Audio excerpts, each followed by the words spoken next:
My name is Marcus Riley. For 8 years, I've been a guardian of hell's children for the Catholic Church.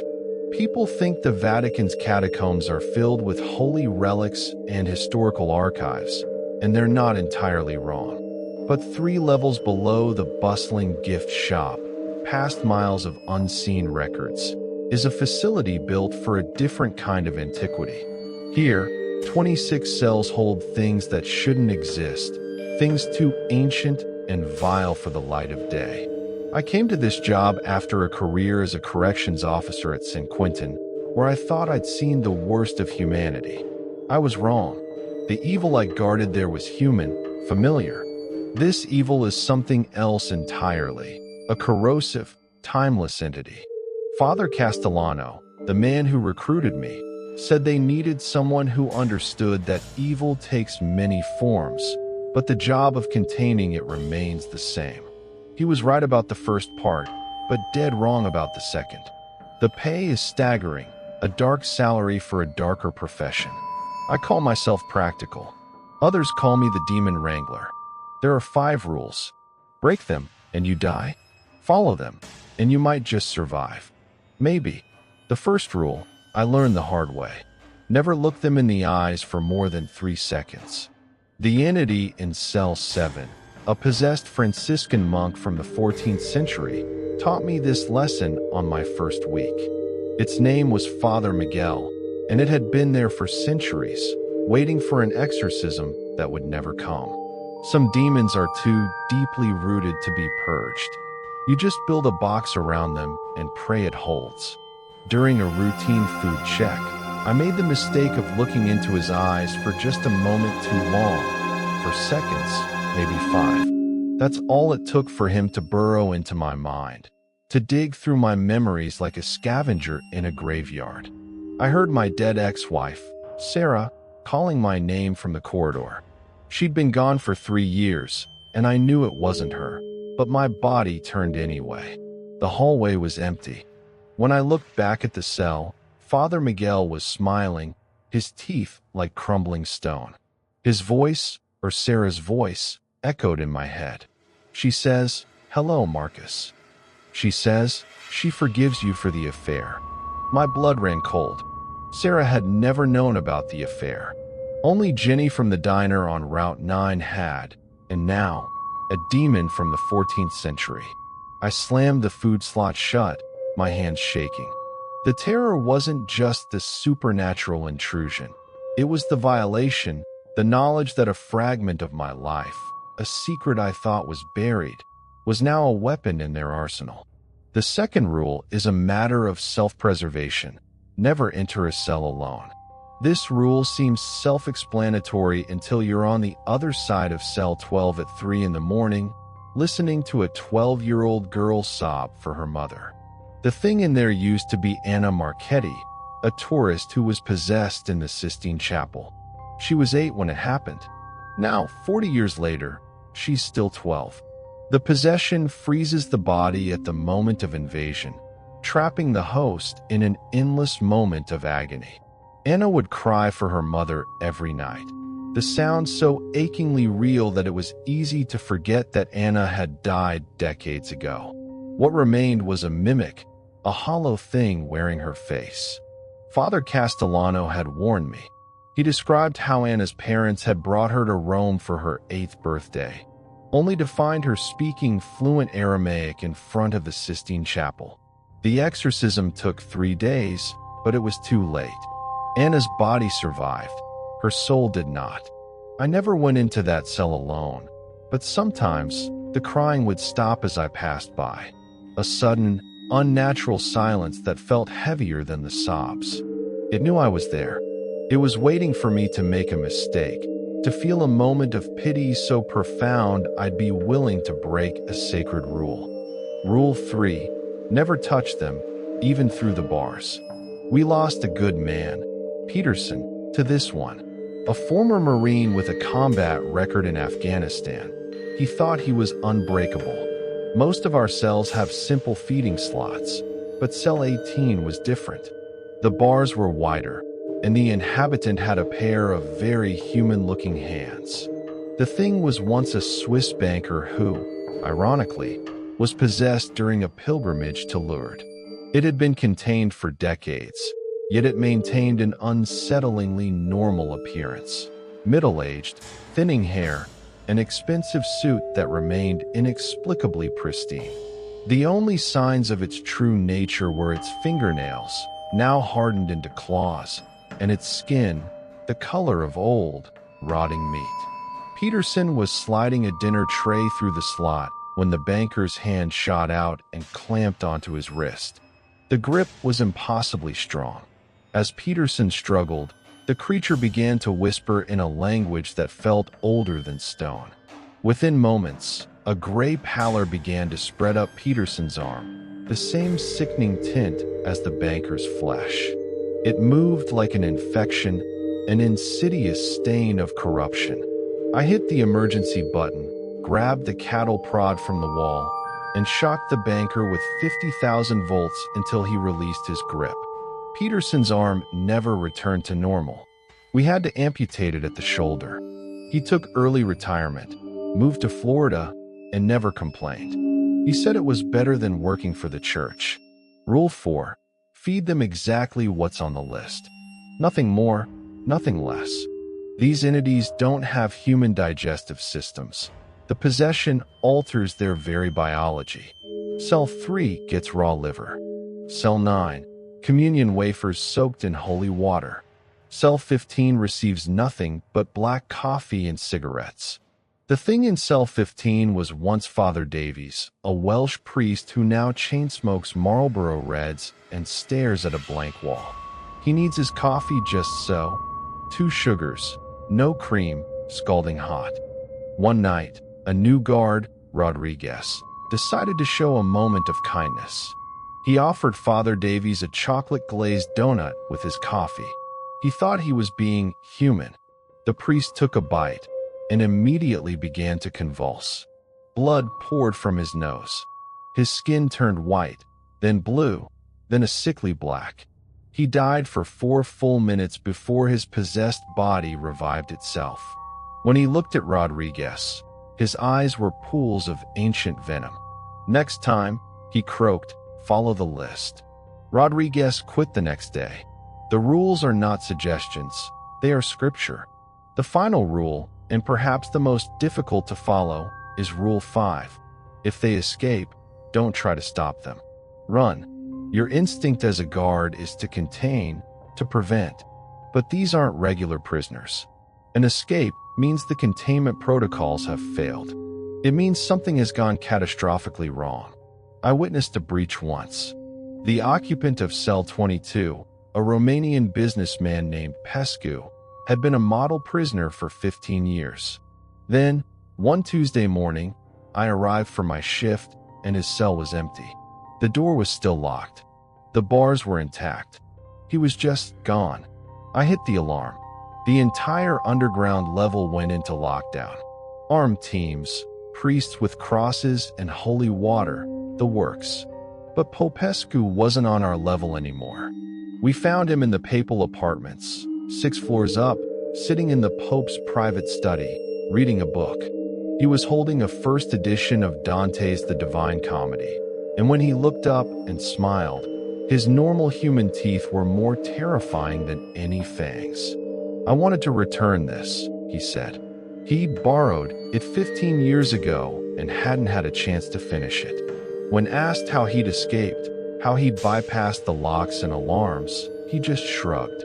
I asked nicely. He'd asked the door to open, and it had.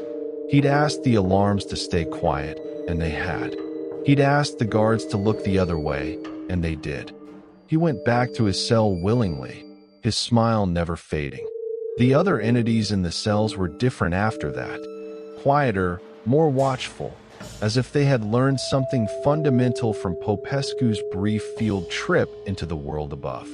It was a terrifying realization. We were not their jailers. We were their keepers.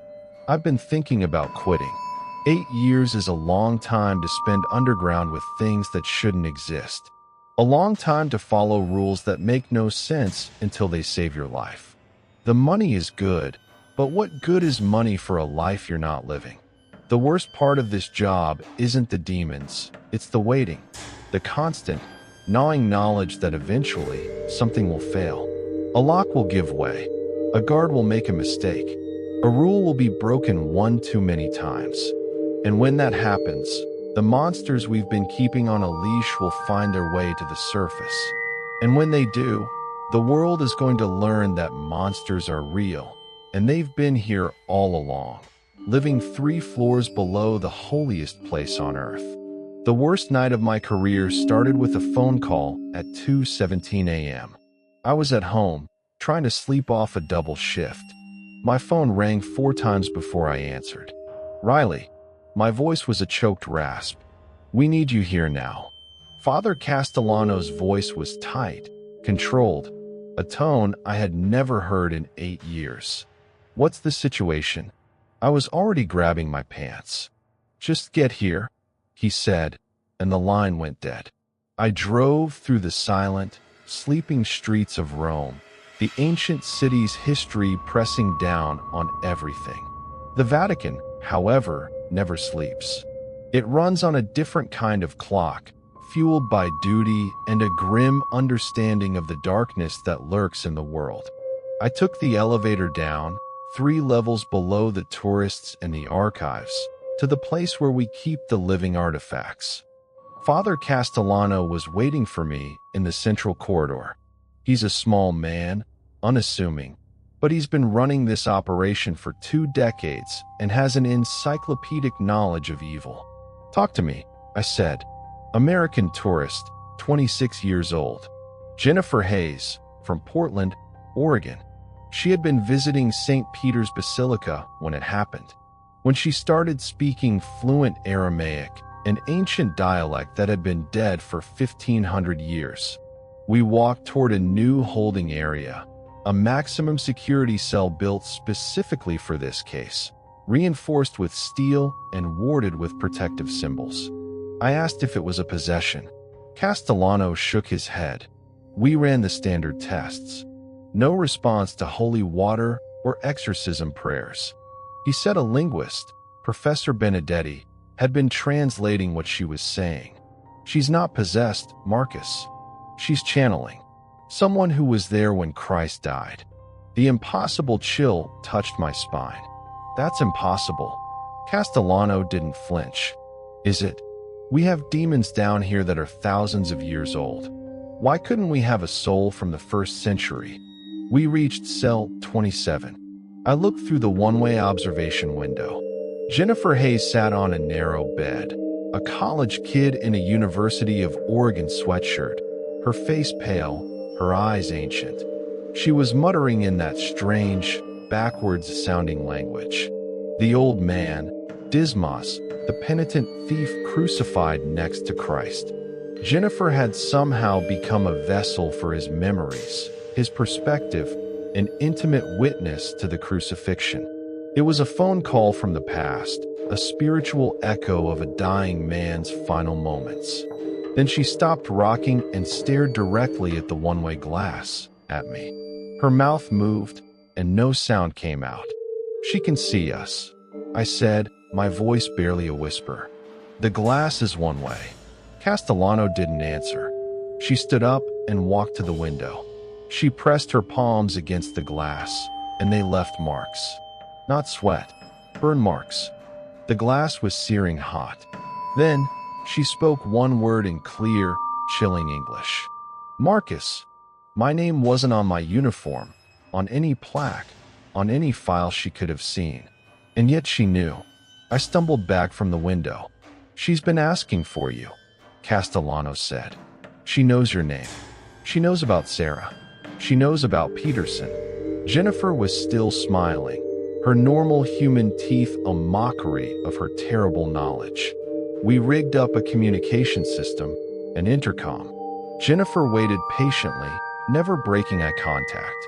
When the speaker crackled to life, her voice came through, layered and otherworldly. Jennifer's young American accent beneath something ancient, impossibly old. "Hello, Marcus." Her voice sounded like 2 people speaking in unison. I asked her name. In life, I was called Dismas, she said.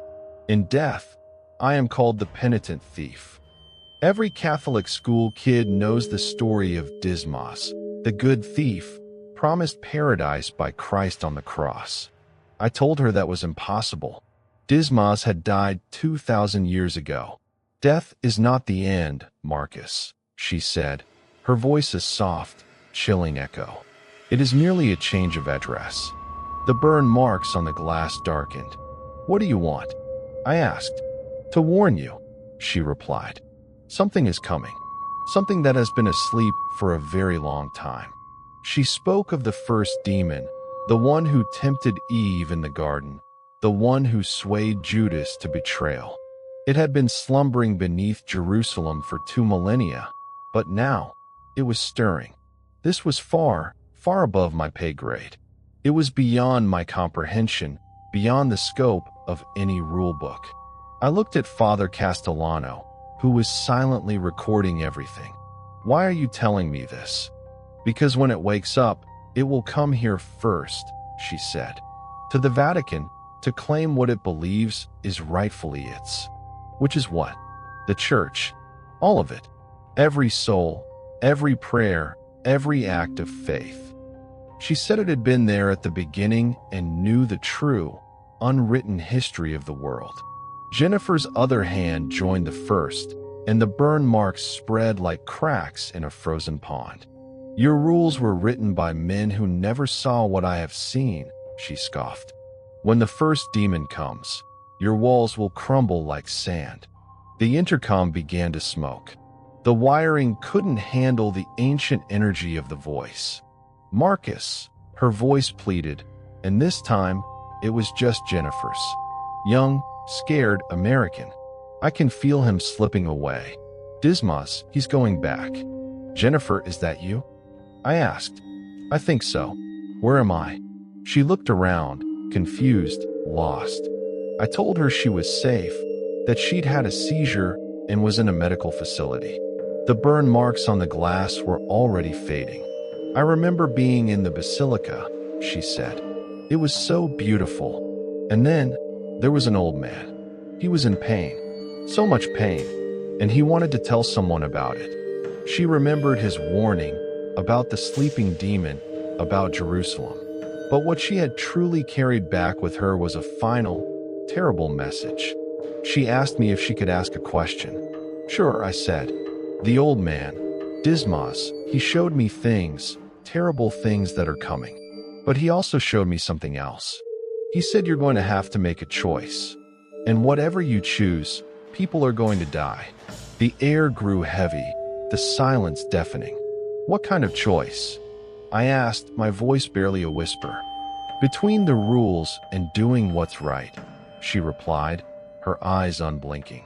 He said the two things aren't always the same. She didn't say what I should choose. That's the point of choice.